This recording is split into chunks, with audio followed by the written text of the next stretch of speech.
Well, again, welcome this morning. My name is Griff Hall. I'm going to be moderating here. I don't, by the way, have answers, but I know who does, so I'll point to those folks.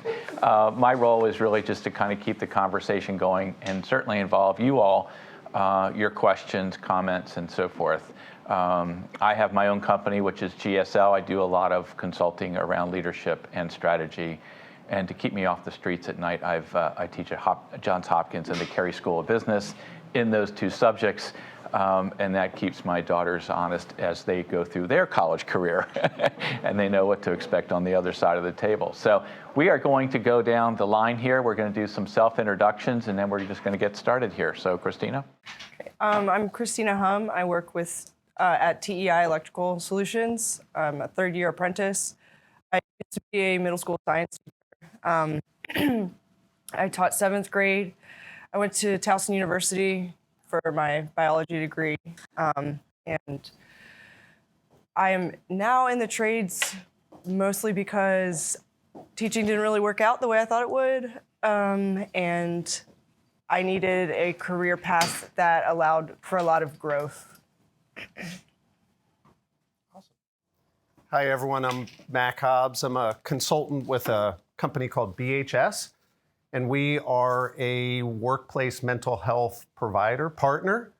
So we work with organizations to improve culture and performance and productivity and profitability, and we do that by taking care of employees, improving their well-being, their health, their safety, their productivity. And so I'm really excited about the opportunity here today. I think it is a great opportunity to really talk about where we're going, where we're headed with culture, right? And improving our workplaces. So thank you. Thank you. Hi, I'm Libby Mendiratta. I'm the Vice President of GE Frisco Company. We are a lumber supplier. We also specialize in all building materials. We're an Asian-owned MBE company as well. And recently have taken on more the role of Director of Culture and our people, and exactly to what we'll speak to today on the panel of how we can keep our employees happy and retain them especially. So I'm happy to be here and excited for this conversation. Thank you. Good morning. My name is Suzzanne Decker, and I'm the lawyer on the panel, so I probably get the boos, right? I am the chair of the Labor and Employment Group at Miles and Stockbridge, and I represent all types of employers, kind of with counseling and guidance on how to deal with employees, and then I deal with the litigation on the other side if things don't go so well. Thank you, Suzzanne. We have, this is the second in our series. We started in February with Real Talk from the Top, and we heard from folks in the leadership seats of their various companies about what they are worried about with the workforce. And today we're going to talk about the high cost of low respect. From really from February, it's now 2 months ago since this is 1st of April. Here's just a real brief recap of certainly what I took away, and anybody can chime in here on our panel or anybody else who was there. Essentially, the workforce around the world we're in a long-term worldwide reduction in workers. This is not something that in 5 years is going to go away or something like that. So what we're seeing is more people who've come from different backgrounds getting into the trades, getting into construction, actually throughout any kind of industry you mentioned. It's just going, that trend is going, it's almost like a force of gravity. It will happen, and the question is, how will we adjust to it? And so what we heard a lot from last time was the changing need and expectations of workers, how supervisors, managers, and other leaders need to change how they support and supervise folks. Today, we're going to talk a little bit more on a detailed basis about that high cost of low respect. And to set us off on the stage, Suzzanne has a case that's really not uncommon, that certainly opened my eyes, and I'm wondering if you would start with that, Suzzanne. Sure, and I could probably sit here and tell you a bunch of different war stories about cases that I've seen throughout the years. But I think a really good one that, so to speak, that kind of gives some highlights for how this lack of respect can impact your workplace is a case that involved a contractor. It was a flooring contractor, and they had employees working on various job sites. They had one female employee, and she was subjected to a lot of different comments, both from the business, from the people who worked for that flooring company, and also in addition for the other people, the other subs who were on that property. There were comments about her breasts, her vagina. There were comments about dating. There were comments about whether she was a lesbian. There were comments that eventually made her feel a bit unsafe in the workplace as they became more aggressive about her sexuality and questions about it or interest in that. On at least one occasion, a coworker had touched her behind, and not inadvertently. And then on at least another occasion, there were an incident where she had a workers' comp injury related to some conduct that was by some of the male employees. She went and reported it to her supervisor. And unfortunately, what happened at that point was it didn't go any farther. And so while the company had a policy in place, it only went to the supervisor, and she eventually felt that she had to leave that job. And so based on all of the conduct and all of the issues that were happening on that workplace, and those were just by coworkers, highlighted by the fact that the supervisor either didn't recognize what was going on or felt uncomfortable raising the issue, that company ended up having to settle that for about $285,000. So that's it's an excellent case study in what can go wrong, and that people could have stepped in at various times and a solution could have been had and they wouldn't have ended up having to pay that kind of money. The other cost of this, like Griff's talking about, are that people tend to be more injured in work environments where there isn't a level of respect or a level of professionalism. You just see a lot more workers' comp injuries, and I mean on the physical side. I know we might later talk about the mental health side, but on the physical side, you see more workers' comp claims in environments that are more toxic like that.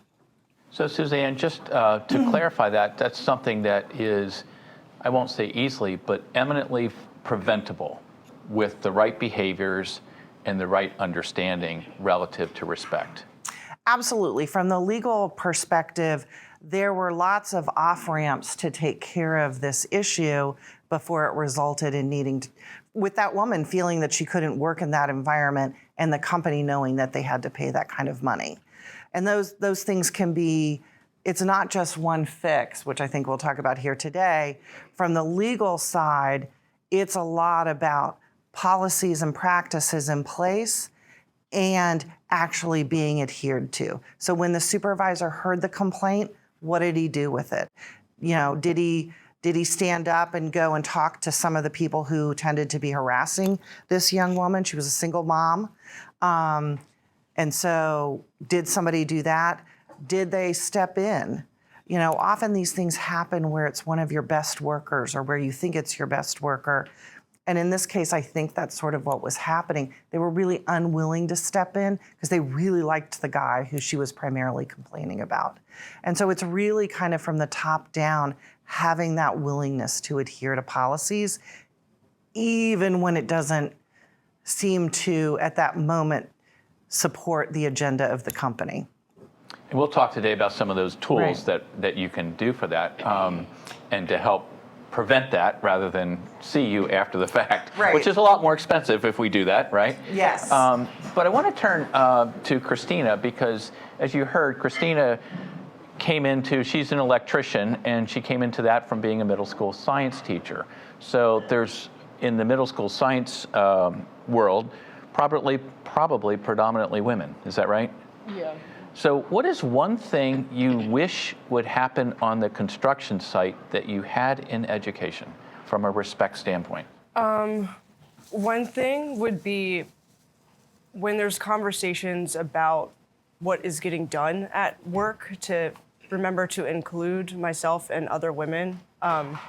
When people are doing things without thinking, they're going to, they will think of someone else first, right? Who's the first person to go to help me get this thing done? And it's never a woman, even if that woman was in charge of a small project. if something goes awry with the project and we need to shift, don't forget that you put that woman in charge of that project, and you need to remember to include her when planning. This is something that happens. And I know people don't mean to forget about me, but it happens a lot. Well, can you man the radio? You know, can you hand the tools to someone? You know, it's remembering that everyone has a place on the job, but women aren't always going to be on the sidelines. That's not always going to be their place. And understanding that, you know, when I'm speaking, to listen when I speak. I have had numerous people tell me, like, I'm sorry, I wasn't listening when you said that. Okay, well, now you don't know what we need when, because you just weren't listening to me when I told you something. And understanding that you don't understand my perspective. That's something that really, really is important, and everyone can benefit from that. So understanding that I don't understand the position my friend Enrique from El Salvador is in. You know, he's not a native English speaker, and his experience in the world is different. And if I make assumptions about, you know, what he thinks is respect, there could be a problem. So if I don't make assumptions and I ask first, then I'm more likely to have a respectful work environment. Do you have a recent, like, quick example of what you're talking about? About, like we were talking yesterday. Oh, yeah, I mean, I would say I was in charge of figuring out a wire pool, and it wasn't really working. And I had already told my crew that it was not working. We weren't going to get the wire pull through through these pipes because they were crushed. We're assuming they were crushed, but we couldn't get anything through. And I kept saying, like, this is not going to work. We should just move on. We should just figure out a new route for these wires. But everyone was insistent that we just keep going. And this small project that I was kind of supposed to be in charge of, which is not a huge project, but it, you know, is something I'm trying to be independent of. And the whole time it was just, well, it's okay. We'll take care of it. We'll take care of it. Can you just, you know, talk to people about, you know, what's going on? And then it didn't work. We wasted about 2.5 hours, and I was like, okay, well, I guess we have to figure out what to do next. And then the person who I report to just totally left me out of the planning conversation for the next steps. And I know he didn't mean to do that, but then he'll turn and ask me, like, so what do you think? What do you think about these plans? And, like, you have not been talking to me for 20 minutes. You haven't looked at me while you've been talking to this other person, and, like, you have told me you want me to be in charge of things, but then you forget that you put me in charge of them, and you don't include me in any of the conversation. So you've been shut out. Yeah, I mean, I'm still included, you know, in a sideline thing, but I have to, like, insert myself into the conversation and be like, hello, don't forget that I'm also here, and I kind of mapped out where you wanted all these circuits, and none of that worked, so I'm going to help you come up with a solution. Oh, yeah, Tina has good ideas. Okay, we'll listen to her now. But I have to like remind them that I'm there, and that is just an extra step that I notice the one guy that I'm working with, he doesn't have to do. They go to him every time. So, Libby, you're nodding your head knowingly. So you are in a leadership position. Do you find that even though you're in a leadership position, you have the same thing? I think, so first of all, we have 4 women out of a 20-person company, so we are on a much smaller scale. So about 20% are females in our company, and normally in construction, it's only 10% of us, right? So the things that Tina I think is speaking to, it sounds like you're paving the way for mostly women in the field. And you have to be more assertive and you have to be stronger. But as the leader of the company, I hope that I give everybody the voice to speak up. And I think one of those things is maybe a new buzzword we might start to hear is social sensitivity, where you have to be really aware of your employees and even what they're not saying. So as a manager for you, Tina, I think if he was more socially sensitive, he would be aware of maybe your body language, that you're feeling left out or that you're not part of the conversation. And also looking at your group and your team and sort of figuring out, okay, who hasn't spoken up when you talk about an idea or when you're talking about the next steps? Who hasn't spoken up? And it's up to the leader to give that person a moment to speak up and say, we haven't heard from you. What do you have to say about this? What are your thoughts on this? Female or male? So I think that it's very important for the leader to be very cognizant of who is on their team. And at this stage, we all know females can get the job done just as well as a male. Whether they're in the field. Thank you. I'm sorry, I missed that. Or better. Or better, yes. Okay, I'll say that too, or better. And they should be given all the opportunities in the world to speak up. I mean, it sounds like you're a rock star person in the field, so they're remiss to not take your advice and your suggestions and to hear your opinions on matters. So what you're saying is it takes some practice because these are not norms that many of us grew up with. Mac, can you give us some ideas? I mean, one of the things that we're talking about, I think, is how different people actually have a definition of respect. And you brought that out really well, Tina. And so, Mac, from your standpoint, you have a lot of tools that you all use in your company. How do you help give people a common, inclusive understanding of respect that they can actually work toward? Because I can't shift my mind all in 1 minute, but I can work toward that. Yeah, so that's a loaded question. There's a lot to unpack there. Respect is different for every single person, right? And so as an organization, it's really important to sort of develop what you all feel are the most common acceptable traits of respect, but we're all individuals, right?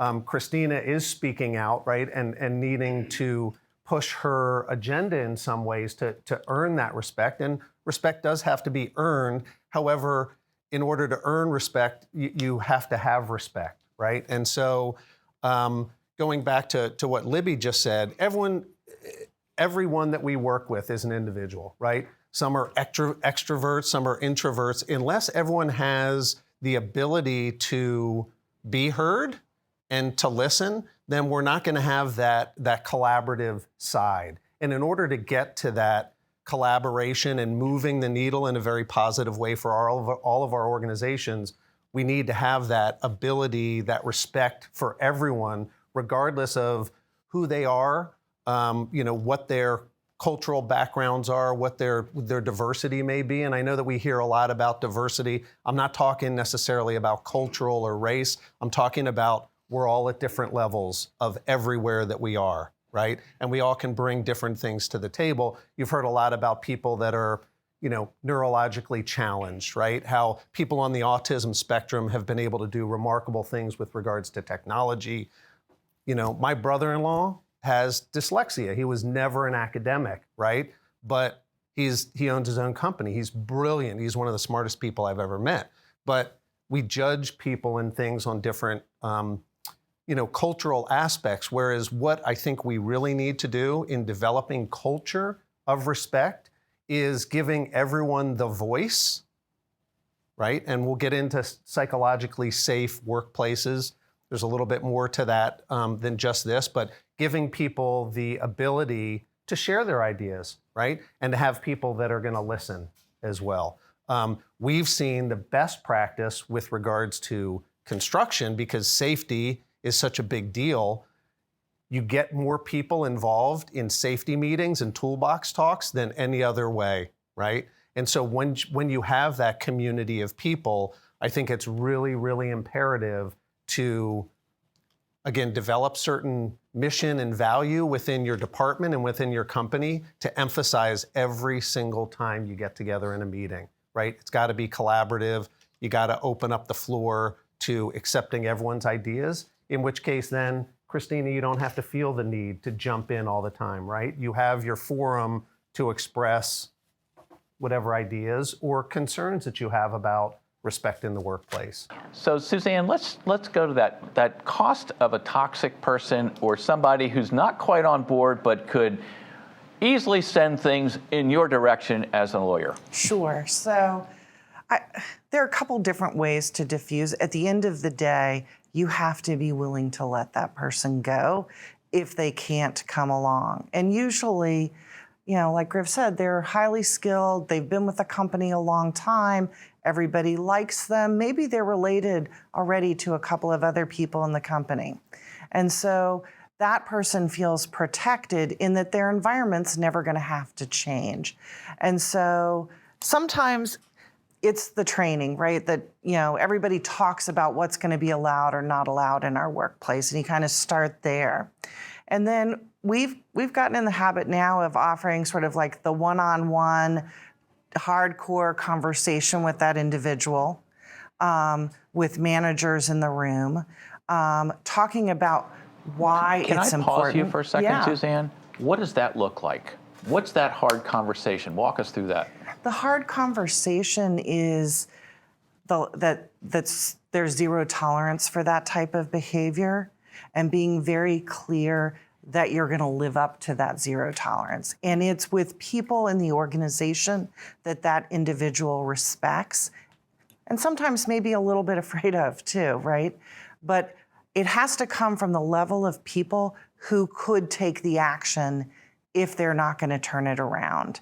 I've had other times where they bring the lawyer in to have that one-on-one conversation with the employee. Usually it's not going to be a low-level employee. It's going to be at a manager above, to have that tough conversation about even the financial impact to that person if they can't come on board, right? We're all motivated by a bunch of different things in the workplace, and others on the board panel know that more than I do, but money is one of them, wanting to keep your job is another, and respect, ironically, right? That the individual wants to be respected. So it's having the willingness to have those really tough conversations and to actually discipline. And maybe it's not going straight to the termination, but it is an impactful discipline that sends the message home.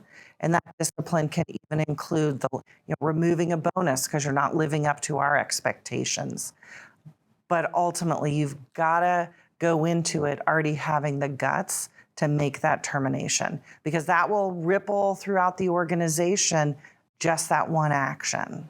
So Libby, you're in charge of doing that in your company. Correct, yes. And I would say to this point, I think trust is a very big issue here. So if the leaders are allowing this toxic behavior to continue and actually not doing anything about it, they have now lost their trust with the rest of their employees. And I think the number one thing that employees look towards in their companies is trust. They want to know that they are going to be backed. They want to know that somebody's going to support them. So even though this might be a high-performing person, if the leaders of a company allow this person to continue, you're going to lose some of your other rock stars who are coming there. They'll move on to other companies. You're not going to be able to retain them. Have you had to do that? We actually have not. I think we've developed a very good culture in our company, but I think those are set, the expectations and norms are set from the very top. We have very established values that are placed on our wall, that are in our employee manuals, that we talk about with our employees on a regular basis, the number one of which is family. And so we tell everybody that not only are we a family-owned business, but everybody who works for us, we treat them like they're our family, and by extension, their family members who support their work are also our family members. But we've established a place of trust and respect in our company, and those expectations are carried throughout all of our interactions, throughout all of our meetings, throughout our whole company. So let's turn to Kristina, because it shows up in the field. Can you tell the difference in, because you have a lot of companies on the job site, right? Are you able to tell the difference between some of those companies that have those kind of things that Libby's talking about, or is it too big to sort of determine, you just know it when you see it, when it shows up as a lack of respect? It comes through because of the foreman. I've been on a couple jobs where the drywalling company, they won't say anything to me. They won't bother me, and I speak to the foreman, and he's very respectful all the time to his workers and to me and to everyone else. And then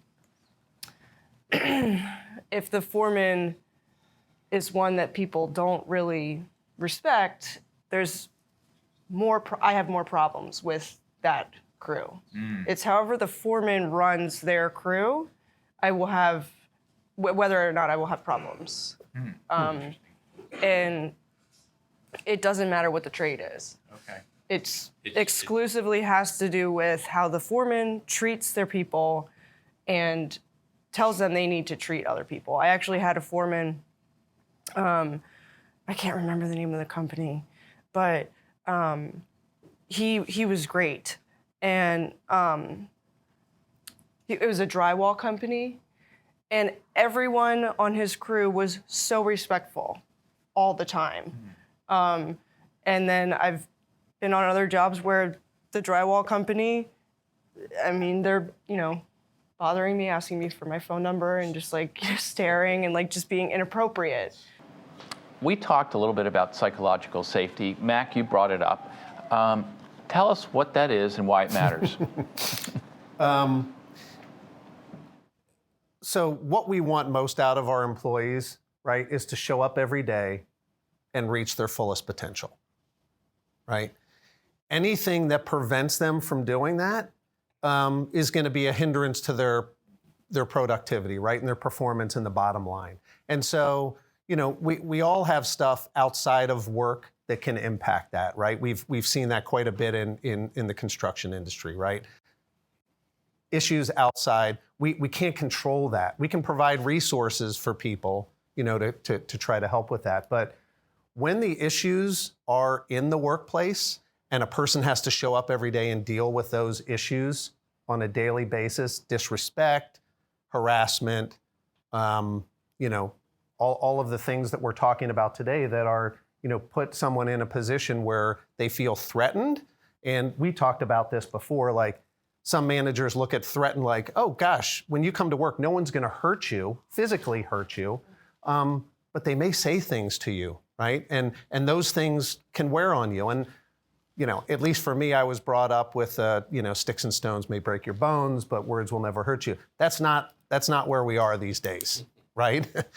We know that comments, that words can hurt, right?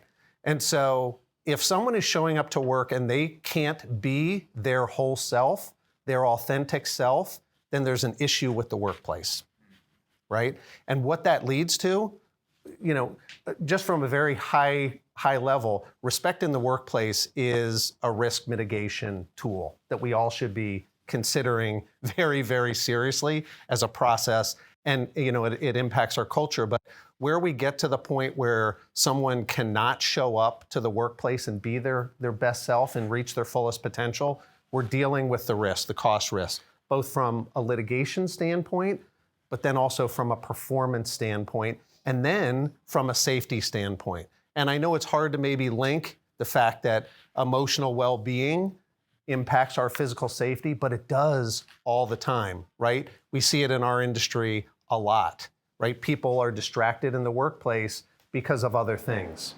Well, Suzzanne, you said that you find more workman's comp cases in those particular situations, right? Right. There's studies out there that show that that's actually true, in part because, so there's two theories behind it, right? Which is, if I hate where I work and I don't want to come to work, I might get injured so I don't have to come to work. So there's that. Disengagement, disloyalty. Yeah. And then the other side of it is, I'm so distracted by what's going on here that I'm not careful and I'm injured. It really doesn't matter what the driver was, but if I love to come to work, and look, we don't all every day love to come to work, but if I really like where I'm at and I like what I'm doing, I'm going to try to get there. So you're going to try to do your job right. Well. How many people have heard of that term, psychological safety? Raise your hand if you have. Okay.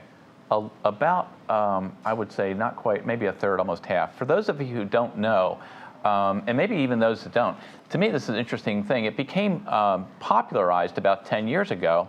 We might not know the term, but I bet you know Google. And it turns out they're one of the key reasons why we know this term, and that's because they did a study, an academic type study in the workplace, which was really around the question, do managers matter? And because so many of their programmers and so forth, the technologists said, just let me do my job. I don't need a manager. Well, they found out that's not true. Good managers actually matter. And then they took it a step further. What is it that good managers do? The number one thing they found to having good teams versus non-good teams was the role of psychological safety. In their environment, what that meant was, as a team member, I can bring myself to work and be who I am.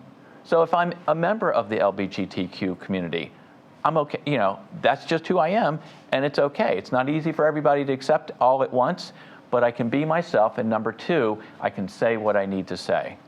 And where you see that show up in some more critical roles outside of technology is in, for example, the operating room or in flight tests. I've been down at Pax River and the U.S. Naval Air Command.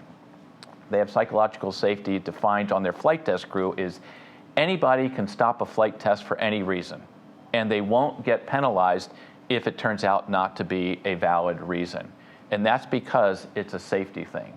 I need to be able to speak up and say, I think the technology is wrong. We're going to have a problem when we're in the air. The same thing shows up on the operating room. Many hospitals have that kind of thing with an operating crew. Anybody can stop the operation at any time for any reason if they see a small thing. And if we think about what that small thing could later think about the Challenger disaster that happened in 1986. It was a small O-ring that anybody on multiple teams could have identified. They did not have a psychologically safe system or environment, so people tended to sweep it on and let it go, and that became a disaster. So it's a really important thing from even a small team to a large team. So I'm wondering, Libby, what do you do with that? On psychological safety also, I think, as you talked about, people want to bring their whole selves to work, but I think sometimes it's even as simple as I'm worried about telling my boss I'm going to be late because my child is sick today, or I need to take care of my dog today. So it's sometimes it's even as simple as that, being worried about what your boss is going to think of you when you come to work late or when you have to leave early. And although, as long as it's not a habit, a pattern, and they're getting their work done, I think employees need to feel safe to say whatever it is they want to feel safe in. I was on a panel where a young girl said, now through the pandemic, she takes care of her niece now and helps her sister get to work. So she needs to come to work late, but she just started a new job. And I hope that she's able to tell her managers that these are her unique circumstances. We now have elderly parents. We now have, other extended family members we need to take care of. We have just other life situations. So not only bringing your whole self to work, but also being able to tell your manager exactly what's going on so they can help you be comfortable with your situation and not make you feel as if you're going to be penalized every time you have a problem. Now, this, of course, is if you have an employee who's doing their job in the first place correctly. But even if you don't, if there's a pattern, Mac, you see that all the time. And that actually doesn't have to be a real punitive thing. From your standpoint, there's a lot of things you can do. When you do see a pattern, what do you do? Getting to the pattern thing in just a second, Libby mentioned before that generosity, empathetic leadership, compassion, in our industry, they sound like weakness, right? That is a critical component to respect in the workplace, right? When you're empathetic and compassionate, it can create that trust and that level of respect. So being able to talk to someone and having a response that's empathetic and compassionate, okay, I understand your situation. We're going to work with you because we value you to make sure that your work life works. Griff, your comment as far as, when things become a pattern, managers, respect in the workplace is something that every single person in the organization needs to be responsible for. It's just not leadership. It's just not managers. It's everyone. However, it is a manager's place to notice when something is going amiss with an employee, right? And typically they are the ones that see and that hear that there's something maybe outside of work or something in work that is creating issues. It's imperative for the manager to get involved very quickly, right? That's part of their role to figure out, why is this employee not performing to the level that we hired them, right?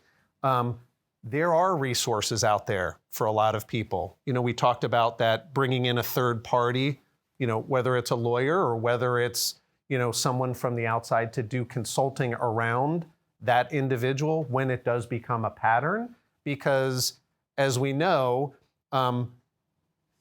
what we do on a daily basis, our behaviors form a pattern, right? We need to sometimes change those behaviors and those patterns to get back to being the high-performing person that we hired in the first place. A lot of us have EAPs out there, short-term resolution with a lot of these issues, about 79% of the time can be effective, right? It's a matter of getting involved early, and managers are always going to be the ones. So when you say typically that see it. PAPs, tell us what that is. So an EAP is is called an employee assistance program, and there's a lot of them out there. They're all very different. However, when you utilize it appropriately and getting managers involved in personal issues or performance issues as they start, it alleviates the longer term, the bigger issues at a later time, right? So progressive discipline, oftentimes these EAPs are used in a referral process, again, to sort of resolve the issue before it becomes a $300,000 lawsuit. So it's an employee support program. It is an employee and organizational support program. Yes. So let's But it talk allows- go ahead. Just one quick thing. It allows, because you don't necessarily want to be having a personal discussion with someone about their mental health issues. And in fact, I would warn against that. That's not information you need.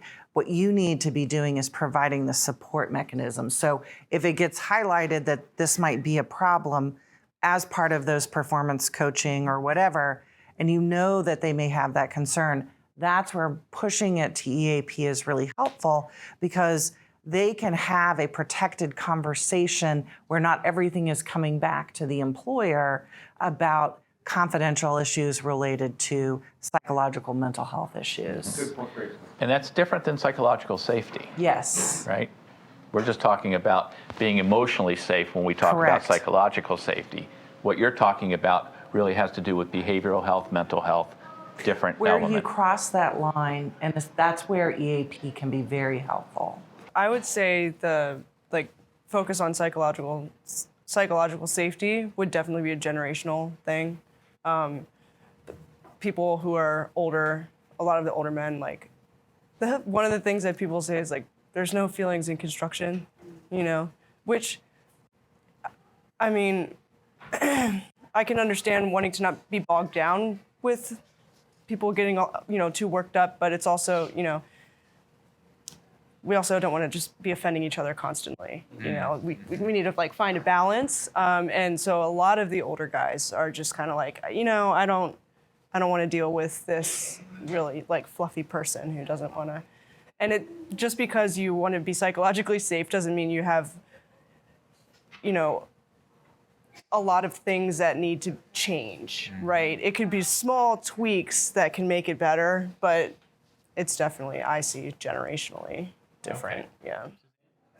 So certainly when it lands on my desk, it doesn't tend to be just one generation, or where we may say, oh, it's a generation, they had to work harder or break through stuff, and so they just say you just got to go along to get along or whatever.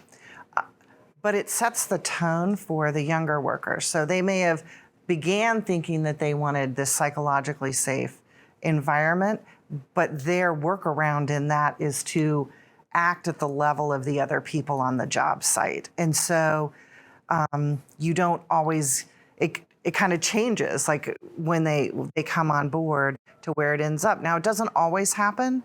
And it's interesting because those people who want that safety and are willing to want a more respectful workplace, sometimes those male employees will speak up on the topic as well and that helps move the needle. But it puts a lot of pressure on that next gen to be willing to step up and say, hey, I demand this not just for the women on our worksite, but I demand it for me too. Scaffolding and supports are needed, right? Policy zero tolerance in certain situations. Those are sort of the scaffolding that we need to have, right? People need to understand that if you violate policy, you have the potential to lose your job, right?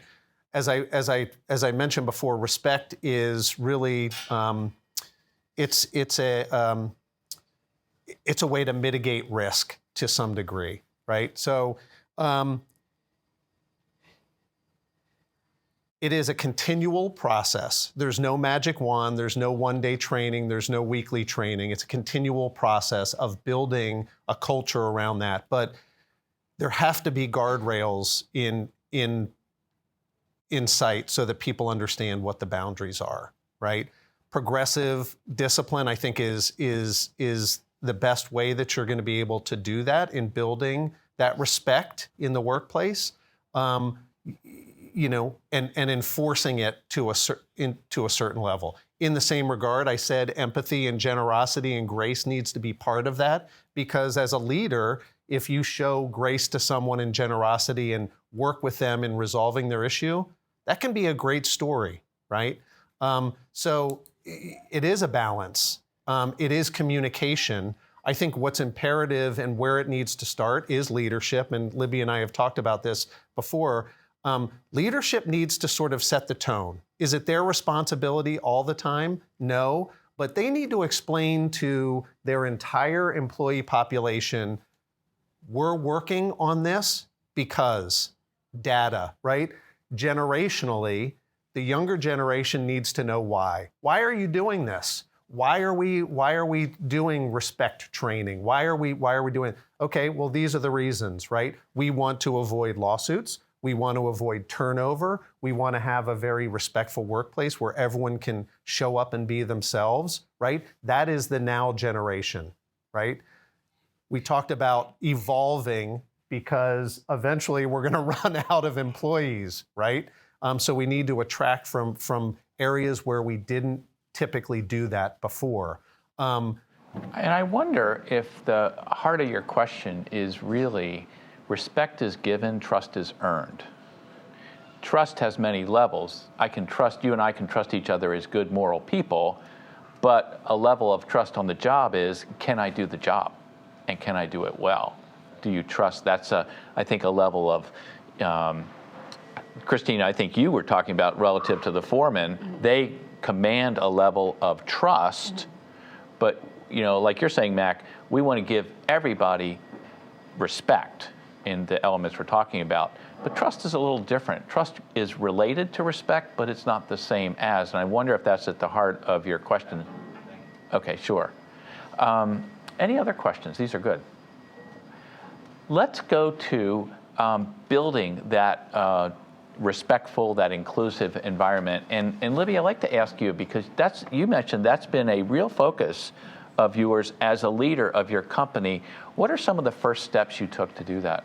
So one of the first steps is we define the purpose and the mission of our company. So I think that when every employee wakes up in the morning, they want to feel inspired by the work that they do. They want to feel safe wherever they are, and that includes physically, emotionally, psychologically, and they want to feel fulfilled at the end of the day. So if, as a company, we are providing that purpose and mission to them, they are all joined in a shared purpose. And actually, it's very interesting. I recently read that because trust in political organizations and your government has declined, trust in companies has increased. And now employees are looking towards their company for that trust. They're also looking for their companies to always be doing the right thing. They're looking for the stances that their companies take, whether it's as strong as social justice issues, but even as simple as performing business ethically. They want to know that their companies are always doing the right thing. So the purpose and mission of a company are very key to give that message to your employees. And you also set the values of your company, but every employee is part of that shared purpose together.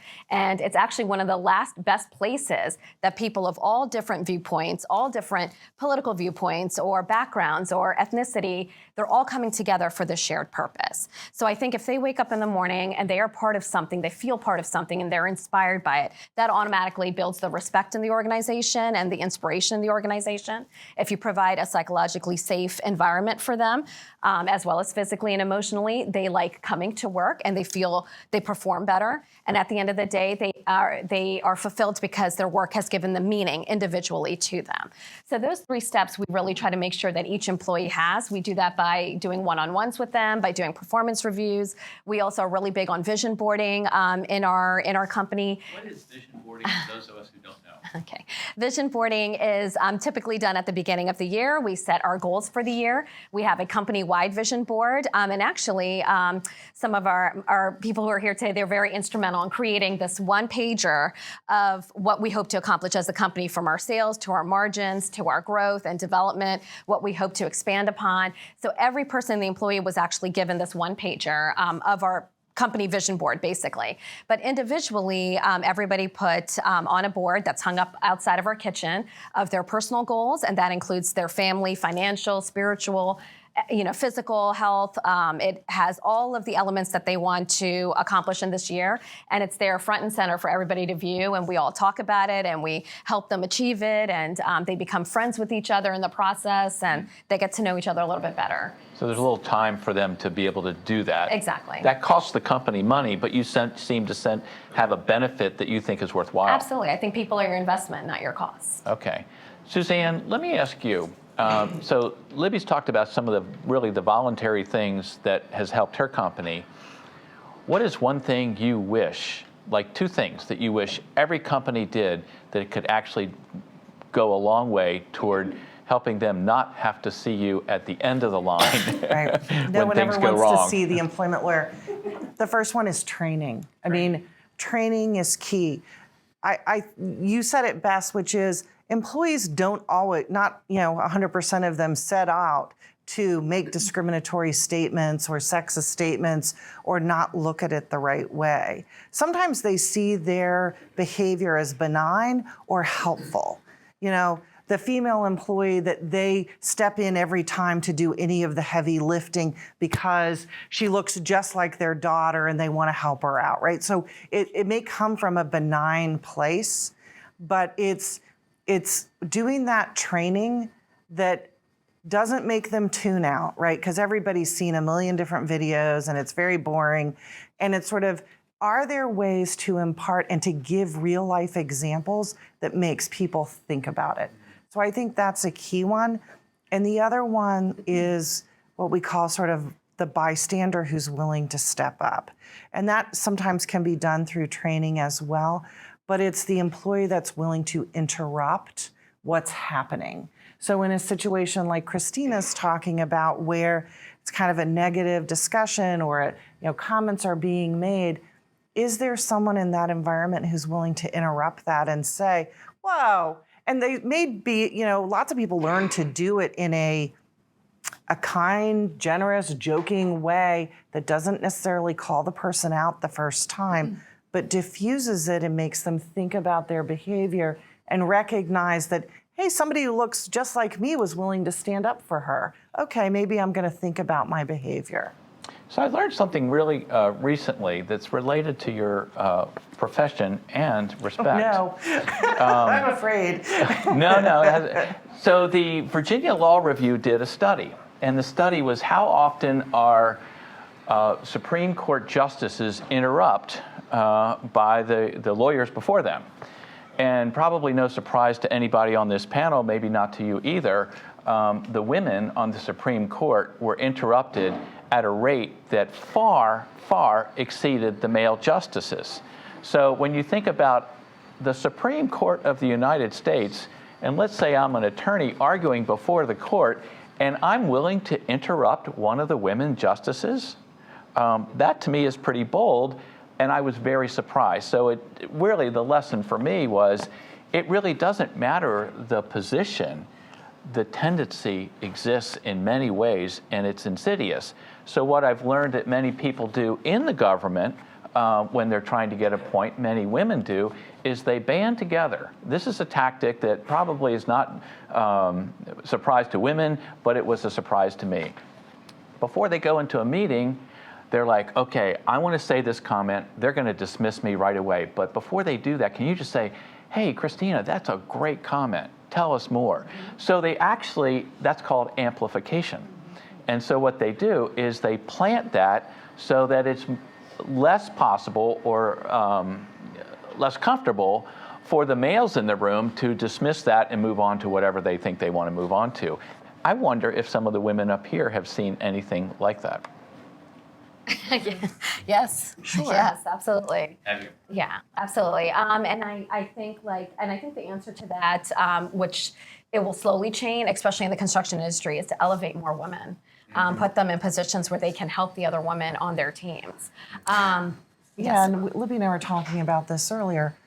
You want to see people who are like you, who've been a success. It's important. It drives all of us, and it kind of goes to the amplification, but it's a desire to be with a group of people and not to be the lone person. And so as you have more diverse leadership, it actually helps with that respect. One, because people see it at the top that way, but you're also attracting a more diverse workers because they want to be part of that, because they think their voice might be heard with people who are just like them. And I think you should share your experiences. Recently, I attended an event sometime last year where a member in the construction industry was very disrespectful towards me and had made some other comments that were not appropriate. And not only did I respond back to him via email, telling him exactly what happened, but I shared it with a women's group that I'm a part of. Women Building Washington actually is who I shared it with. And I shared it from the perspective just to simply let them know, if you do experience this and see something and somebody makes you feel this way, you have to speak out. We're always going to be scared to say something. But, I think if you find that other people have already spoken out before, you feel more comfortable speaking out on it. So I hope, and Kristina, in your case, are you the only female in the field who's experiencing this, or other females are as well? No, I would say every woman I've spoken to in the field, it's kind of like, you don't really even have to ask. You just go up to them and be like, hey, how's it going? Well, probably about same for you. Good luck, Right. It's pretty much just across the board. Yeah. And I think that, the more that you stand up maybe for yourself, I think you give power to the other woman to stand up for themselves as well. So I commend you for that, for actually being on here and speaking up, because I think it's helpful. And we had a comment earlier, don't expect that the first time, right? Give people time and opportunity, because if I've never been asked my opinion, or I've never commented, don't expect me to just sort of light up the world with all kinds of comments. It's just not the way things go.